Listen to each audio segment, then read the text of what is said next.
There is a new pope in college football, and he wants to send Texas and Oklahoma right back to the Big 12. This is the Big 12 squad. And You're talking ball with the Big 12 squad, sponsored by Game Time. From Oklahoma State to Utah, from Kansas State to BYU, from Houston to Texas Tech, it's the local experts of the Locked On Podcast Network bringing you scoops, breakdowns, and the most comprehensive preview of the upcoming Big 12 weekend. Buckle up, it's the Big 12 squad, and we have a seat for you. No hurt feelings and thin skin allowed. Squad up, you're part of the Big 12 squad.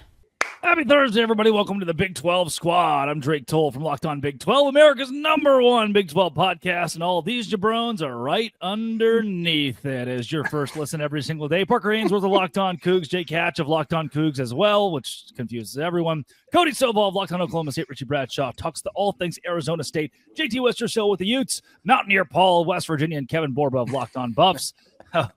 Or what's left of Kevin Borba of Locked On Buffs. He's just a grainy got snapped away of the void that we can barely see. I never noticed the intro has words that pop up on the screen, including thin skin prohibited. I've never noticed that it said thin skin prohibited, which is super But you stupid. did notice Duke. Someone did at some point in time. You've never noticed that thin skin is prohibited, yet you come at me the way you do every week. Wow. I don't have the thin skin. I was on ESPN 960 with Ben Criddle this week, Crazy Uncle Ben, as he's known in Provo. And I said that Utah is the single most important fan base in the entire Big 12. Oh. Okay. Appreciate that. Wow. He said something to me similar the other day. He said something similar the other day. Important for hemorrhoid cream kind of thing? Yes, okay. It is actually, Cody. Right. Hemorrhoid cream and hemorrhoids must go hand in hand. It's because Utah gives you like a rival for every. Like Iowa State probably doesn't care about beating UCF. They care about beating Utah because they've made themselves a rival for all, and that's a positive thing for the Big 12. We can get there later in the show. Cody Campbell is the new. He's been elected pope. There's black smoke or white smoke or whatever happens, and he is the pope of college football. Him and Nick Saban are going hand in hand. Campbell is a Texas Tech guy, a Big 12 guy. And when they do elect the Pope, everyone starts reading his old tweets and just trying to figure out like who this guy is and what he believes. That the same things happen with Campbell. And what we figured out is he is a college football purist. He's a conservative that wants to go back to the way that things were. And part of that is he's been pretty blatant about UCLA shouldn't be in the Big Ten, which, yeah, like welcome back to common sense college football. Texas, Oklahoma should be brought back, dragged back into the Big 12 against their will.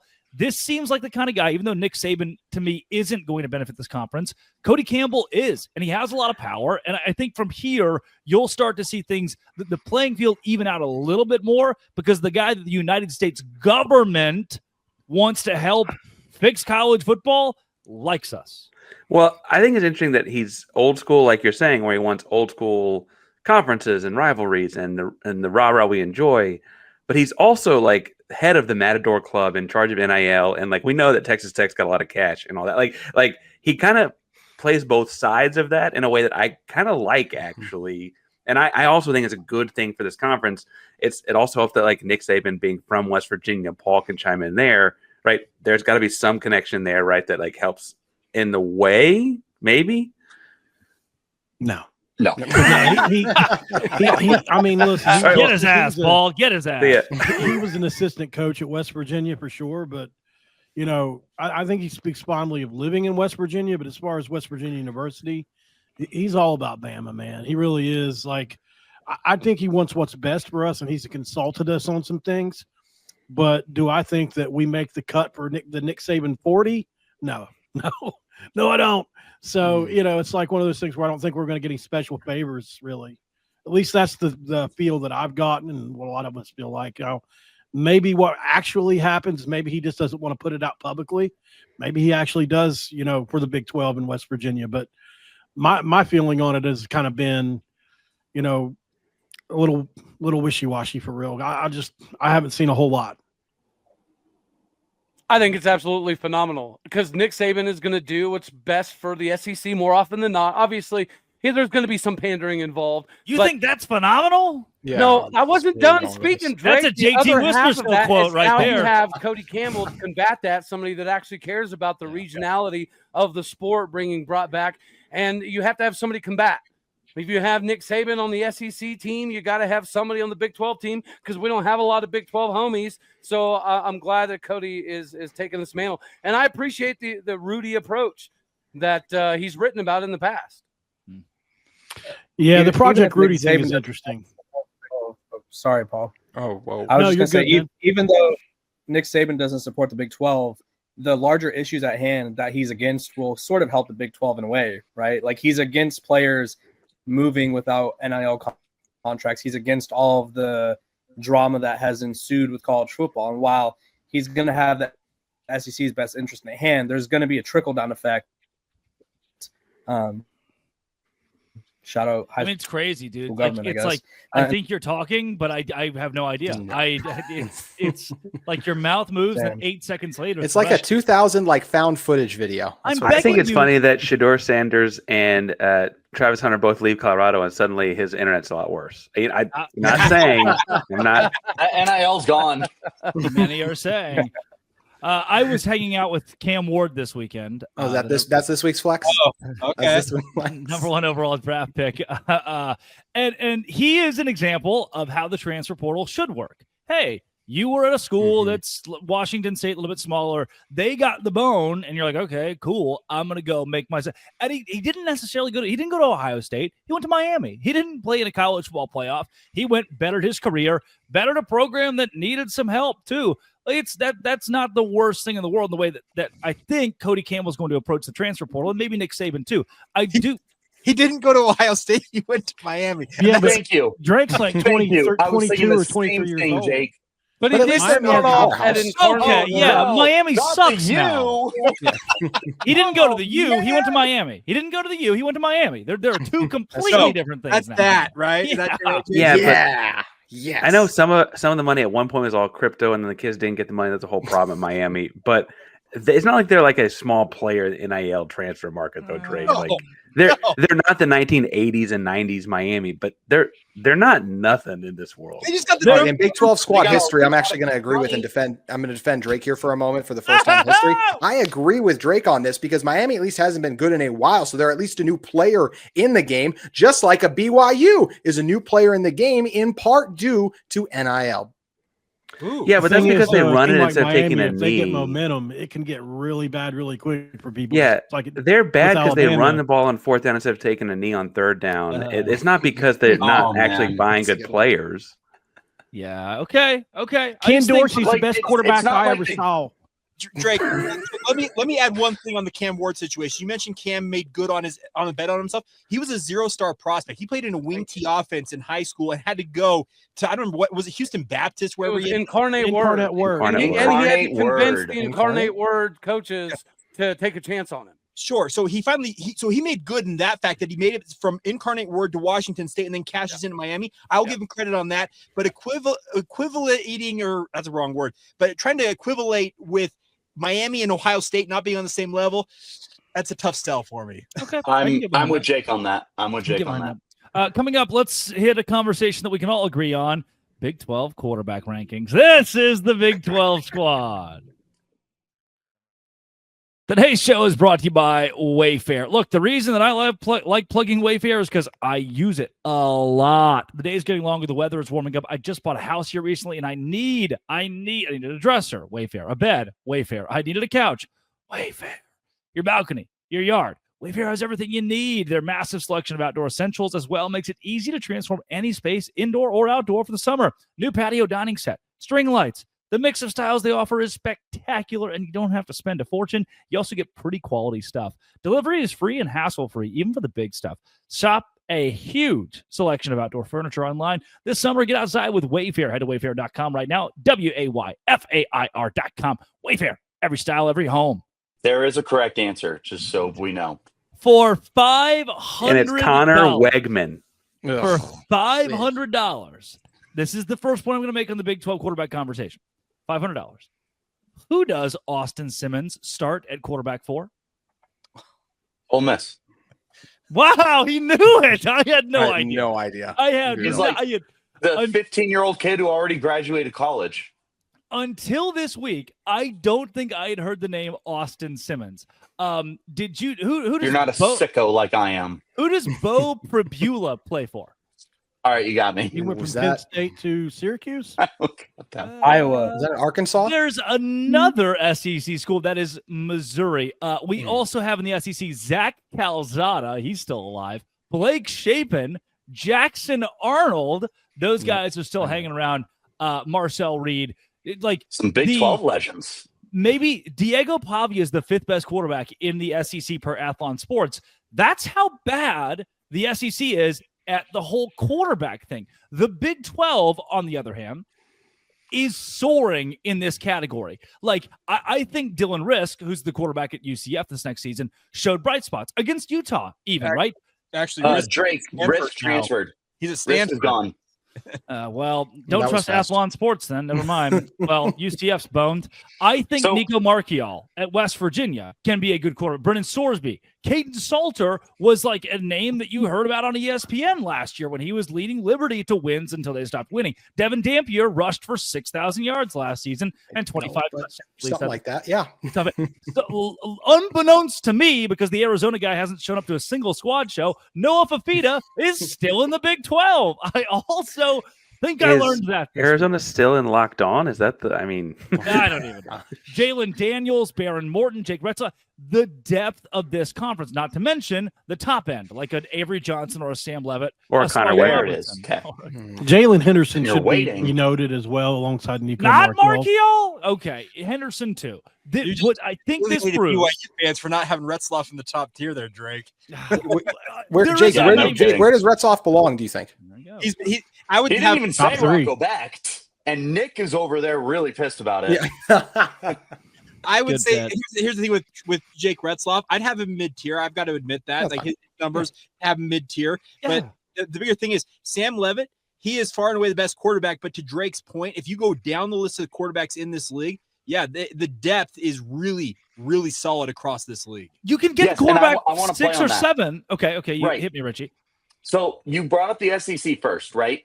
Diego Pavia, 4th or 5th best quarterback. Where's Diego Pavia rank in the Big 12? 9th. Really low. Yeah. Where does Sam if Levitt that. rank in the SEC? Really high. Top 5, top Yeah, 3. top Yeah. 2, probably. I feel better about Sam Right. Levitt than Arch Manning. I don't Yeah, care. I don't care about the last name, but everyone else seems to. I Right. know more But about that's- Sam Levitt as a starting quarterback in college football than I do Arch Manning. Yep. right? We've seen him But play. it's That's a big all- deal. It's all the really exciting last name and everything. And I do think Arch is going to be really good. But we already know that Sam Levitt is really good. That's something that I've talked about previously. Like the Big 12's quarterback depth is absolutely disgusting because Drake didn't mention Sawyer Robertson. He didn't mention Rocco Beck. Like, I feel like you could name. I every quarterback purposely in left off the Big top 12. 3 for you to be like, oh, wow, this is a great quarterback league. And then you drop the top 3 and then you're like, Yeah. shoot, it's a really elite quarterback league. It It is. is. Well, It's guys, look, beyond Oklahoma that. State had 2 quarterbacks returning with some level of experience in the Power 4 in the Big 12. They're both gone because the upside wasn't high enough to be competitive with the rest of the quarterbacks in this league. So I think Oklahoma State is a microcosm of how good the quarterback play is in this conference right now. Is there any conference that stacks up with the Big 12? I don't I think can't the think big, of off the any. top of There my head, certainly I don't think- From isn't. top to bottom. I would Probably almost the Big argue. Ten. Let me Is give it- you. is Let me it? give you this: Cade Klubnik, Carson Beck, Kevin Jennings, Haynes, Kevin King, Jennings, Darian Mensa. Carson Beck. Who's But the then you dude get- for the USC transfer? Who'd they Then you from get to USC? Eli Miller Moss. Holstein, Miller Moss. Kyron You Thrones. still haven't got is the best fine. quarterback in the conference. Thomas Castellanos, CJ Bailey. No. Penn State. Chandler Morris is at Virginia. Well, you Chandler don't Morris is like 29. What are we Did you doing? say Darian Mensa? Drew Aller Mensa's is the- in the Drew Big Ten. Aller's the Big best Ten- quarterback Big in the Ten conference. quarterbacks.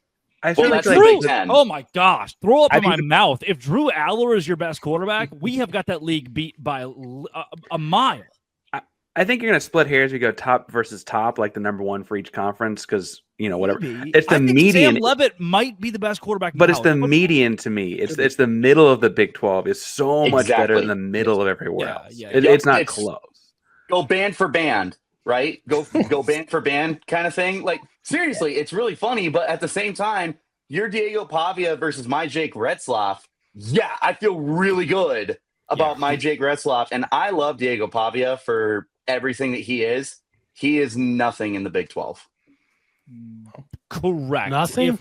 Maybe he's what KJ Jefferson was last year, which is benched. Oh, gosh. I was going to say that's not good. People forget KJ Jefferson. I think that could be good for Utah. I mean, not for Utah, sorry. The whole Big 12 as well. The fact that you have these quarterbacks, because those quarterbacks drive this sport, right? So that's what you're hoping, is that you have these quarterbacks, the star power too. And quarterback can be the one thing of, the SEC, the Big 10. We know about the recruits and some of those things you can get. If you can have the best quarterback on the field, you're almost always going to have a chance. So I think that can be good for the Big 12 too. And that's going to be really good for getting you to the playoff too. Yeah. Because at the end of the day, at the end of the season, people are going to see Sam Levitt had a really good year. Rocco Becht had a really good year. Sawyer Robertson had a really good year. Baron Morin had a really good year. And all those teams, just say 9-10 wins. It's do we want to have Sawyer Robertson, or do we want to have Jackson Arnold, who slugged his way through? Just because it's SEC branding, we've got Sawyer Robertson, who threw 4,000 yards and 30 touchdowns.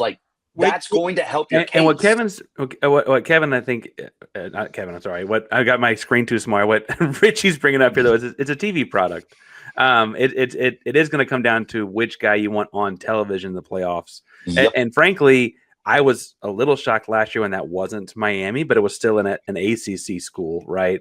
And I think that's going to be a part of this, right? What branding comes in, and if you can sell a quarterback story, that's the easiest story to sell. It's big numbers, highlight plays.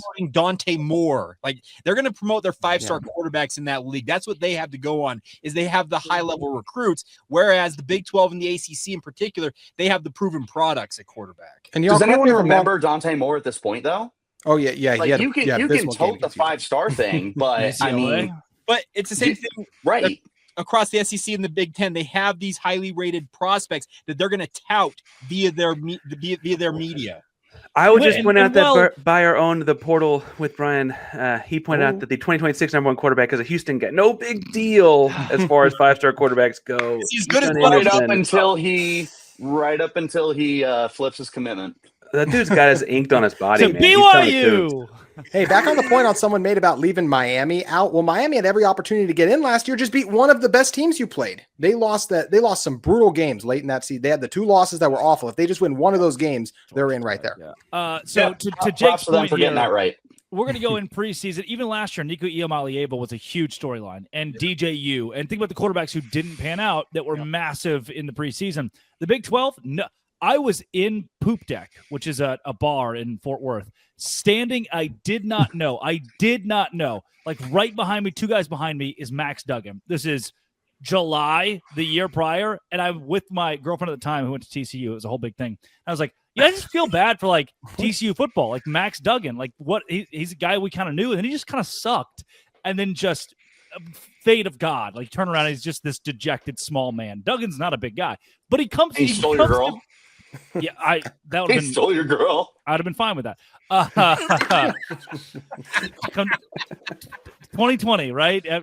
Hindsight. And oh my God, a lot of stuff happened in 2020. We just come up with a new term called post-Duggan clarity.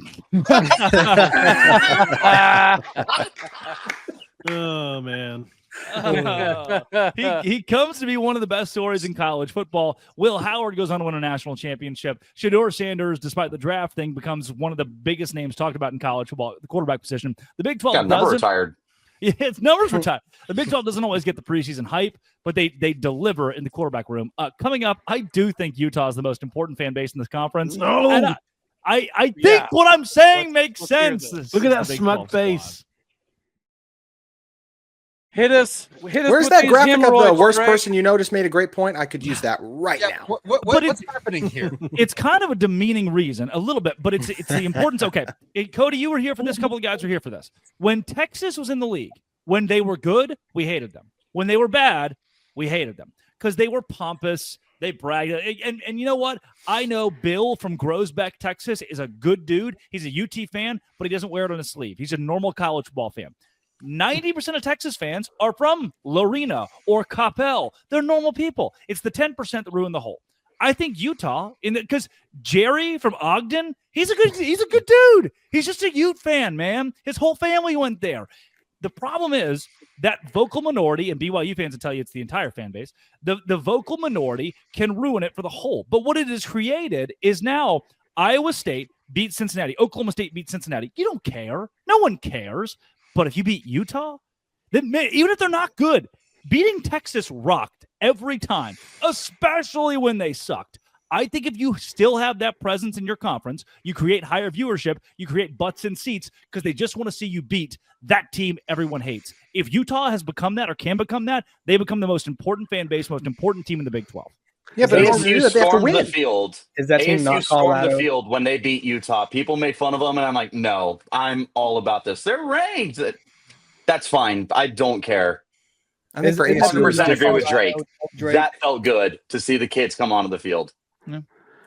I will say having Utah is great because it means Houston wins a football game and doubles up a team of basketball. So I'll take all But that's those all the time. And you That's a double your great win total. That's a great point by Parker, though. Like, we lost to Houston last year. I just don't feel like, Texas became Texas, right? They had all this success that transformed them into something. To me, there's a difference between we thought Utah was going to be good last year versus now they are consistently going to be compared to Texas. And every year, everyone will have Utah circled on their schedule. You guys can correct me if I'm wrong, and maybe you still will this year, but I don't think 2 years from now you're going to have that.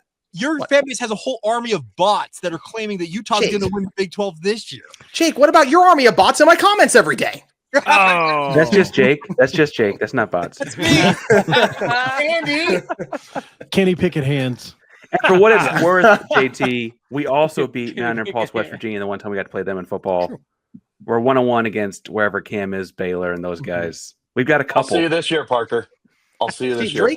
Drake's saying it's already Utah. I'm not sure it is. Like, yes, they were the villain last year. I agree with that. Maybe they are again this year, but I still feel like the Texas of this conference is going to be determined by who goes on to have that success. If it's ASU and they win back-to-back Big 12 titles this year, then it becomes them. Initially take it. I wanted to say you were crazy, Drake, but the more I think about it, it actually does make some sense because the more Texas JT could go speaks, 4-8. the more Cody's behind him. I do hate Texas could go JT. 4-8 and then talk about how they're going to win the national championship every single mother trucking year. Can I And it make does one feel like other Utah's suggestion? well on their way to being that guy. Not just because he's on the screen, I mistook him and Richie back and forth.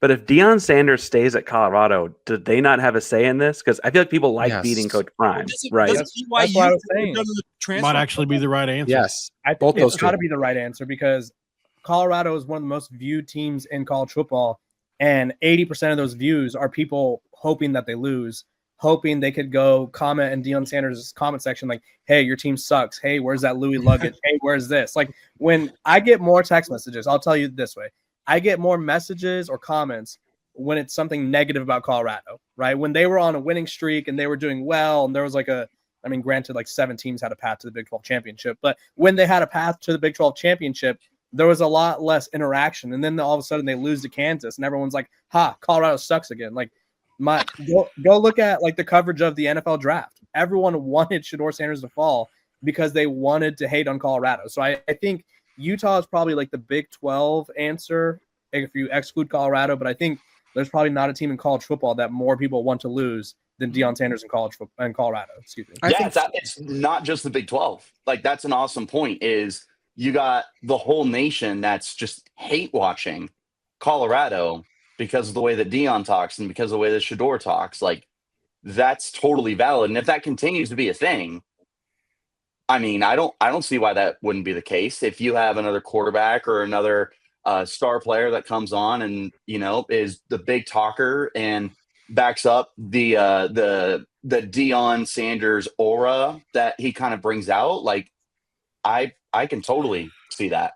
And to Richie's point, if Drake made the comp because of the way Texas was in this conference, obviously Houston wasn't in it at the same time, but as a person who lives in Texas, more people than just the Big 12 celebrated Texas losses every time they happened, right? Like, it didn't really matter what conference your team, CUSA, AAC, SEC, it didn't matter. People cheered on watching for an orange teams lose, right? And no one does that for Utah outside the Big 12. But I think people do for Deion in Colorado. But why? What's the Pac-12 question I have almost is why? What would you really want to dig into why? We Because can. I think there's It's a really multifaceted answer. Pretty easy answer, right? There's the obvious one that no one wants to talk about, right? Okay. Then there's also the reason that he's willing to be confident and loud, which is another reason that people dislike him. And I think there's also people who just don't like Colorado getting attention because it's not a traditional. That's like the furthest from the truth. Yeah, I agree. That's pretty low down the totem pole. Yeah, that's like the way down there. Okay, but I'm saying people hate that it's not a traditional program. They hate that he's trying to bring energy and I guess hype up a program that's not the Texases, the Ohio States. And then I also, guess I'm minority then. They also like, brought in a rabid like fan that base that isn't fully familiar with college football, and so when they beat TCU and all of a sudden there was the graphic of like who would win LSU versus Colorado, it's like the media was too excited for Colorado as well, and I don't think that helps their case as well. Well, Right. or you talk using the term like new money essentially is when you're talking about what Colorado is here. It's kind of what BYU is right now at the Power 4 level. What BYU is doing in the transfer portal, all it's done is alienate opposing fan bases. Hi, JT. Hi, Baylor. But Cody's fans, some of them. Cody, Oklahoma State. Cody fans was chill about it. Cody was cool Like about it. Cody in here. Have you I saw guys seen some that Oklahoma Big State 12 fans that were team? not happy about it. The thing is, though, people don't like new money to come in and supplant others, and that's what Colorado and BYU. They're disruptors. That's what they're doing to the sport right now. I would And say one Colorado- interesting thing Colorado in gets the coverage. comp. Like That- Colorado that- has so much coverage, people hate it, and the YouTube thing I think was like an automatic red flag for most people because a lot of what Deion Sanders does behind closed doors is shown on YouTube, and although that happens at 99.9% of other schools, like nobody sees those conversations, and so I think that rubbed a lot of people the wrong way, where they just think that college football is like this perfect utopia where no one's feelings are hurt and stuff like that. Sorry, Parker. No, I was just going to say that a lot of the reasons you were saying but not saying about why people hate on Deion and Colorado too are kind of the opposite at UT Austin, right? I mean, there was the whole fight song stuff and all that kind of like that they're standing firm on for whatever reason. Like those kinds of things, I think almost it's a weird inverse that people also hate on Colorado. Well, I want to double down on that point you just made because some people might want to push back, but Bill from Groesbeck, who's a Texas fan, is traditional. I'll put it that way. He's traditional. You know, 90% of these people are fairly traditional in the state of Texas. In Colorado, on the other hand, genuinely, you go to Fort Collins. Daryl, who's been a longtime Buffs fan from Fort Collins, probably is a very different person with a very different lifestyle than the guy who's in Groesbeck. And I do think that lends itself to how the university is perceived. And for UT, I think you've hit the nail on the head. It's kind of been the opposite of why a lot of people hate on Deion Sanders. The one thing that's funny with Deion too is because he does a lot of things that traditional coaches and traditional fans of the sports would like and are about. For example, he has his guys playing the bowl game. He wants to have a spring game. You look at the way he tries to keep, what was the thing he did, Borba, a few weeks ago where he had one of his like offensive linemen give his like insurance spiel in front of the team like that. That's why Deion does a lot of great things too. I think some people just get rubbed the wrong way over some of the social media stuff, but I think Deion's great for the sport. And this, yeah, I love where we took this. The conversation of Utah being the most important. I don't want to make the case that Colorado is the most important fan base. I want to make the case that Deion is the most important figure in the Big 12. There's a difference. He is the most important figure in the Big 12. I think Utah. It's not you, Drake. It's not you. It's close. It's not Brett Yormark. It's not Locked On Big 12. But I do think Deion Sanders commands that sort of attention worldwide, and that Utah, at least for Big 12 fans, commands a rivalry for hopefully all, and that is something that is helpful. This was enlightening and entertaining, and maybe we should go back to an hour format. They catch Locked On Cougars. Cody still. Nick, thoughts? Second week in a row. Wow, very good. Have you guys seen the Rivals portal rankings West for all the Big Virginia. 12? The Big 12 has a ton of teams in the Rivals rankings. There you go. Like a ton. Texas Tech Paul, at 3. right at the Texas end of the Tech has to be show. one. Yeah, Texas will be up Hey, there. it's that post Duggan clarity, baby. West Virginia's at number 9. I can't wait to hear next week who Drake ran into. Borba with the Buffs, Bradshaw of Sun Devils, JT Westerhill, Locked On Utes, Parker Ainsworth with the Cougs of Houston. This has been It Always Will Be. Thanks for making it your first listen every single day. Locked On the Dos Grande Squad.